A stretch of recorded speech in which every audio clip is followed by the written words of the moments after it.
Figure emblématique du cinéma français, Jean-Pierre Marielle a tourné avec les plus grands durant sa carrière, comme par exemple Isabelle Huppert. L'acteur avait d'ailleurs dévoilé une anecdote impliquant sa partenaire de jeu dans un livre en 2010. Mort le 24 avril 2019 du côté de Saint-Cloud, à l'âge de 87 ans, Jean-Pierre Marielle était un visage iconique du théâtre, mais aussi du cinéma français.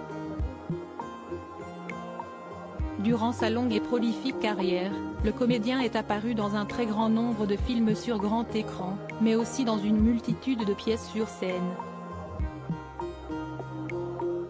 Il a ainsi eu l'occasion de donner la réplique à de nombreuses légendes de la comédie française, comme par exemple Louis de Funès, avec qui il a tourné dans le film intitulé Faites sauter la banque, qui sera rediffusé dimanche 9 juillet 2023 en prime time sur C8.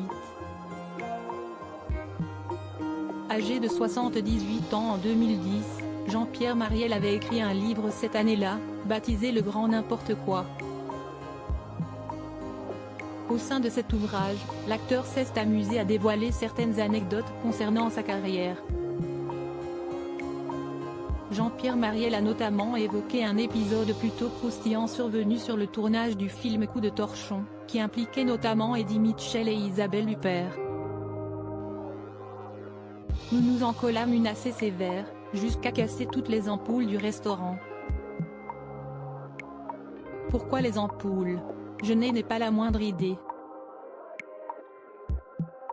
Isabelle Huppert eut la gentillesse de me reconduire à ma chambre, que je chercherai encore sans son assistance, et de me mettre au lit, quand j'aurais sans doute dormi dans un marigot hébergeant des crocodiles, a révélé le comédien dans son livre.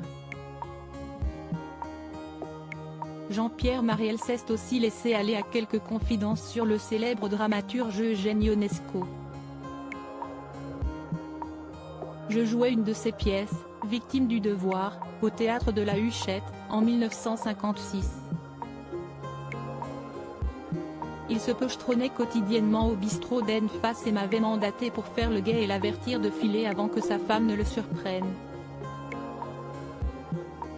Au début, c'était tout de même gratifiant d'être au service de Ionesco, mais être planté à la porte d'un troquet sans pouvoir y entrer est devenu très vite franchement emmerdant, a souligné l'acteur, qui a aussi profité de cet ouvrage pour revenir sur l'origine de sa longue amitié avec Jean Rochefort. Élève à l'école dramatique de la rue Blanche, je jouais Néron. À la fin de la représentation, un sergent de l'armée de l'air me félicite. C'était Jean Rochefort. Quelques mois plus tard, je campais dans le jardin de sa maison bretonne.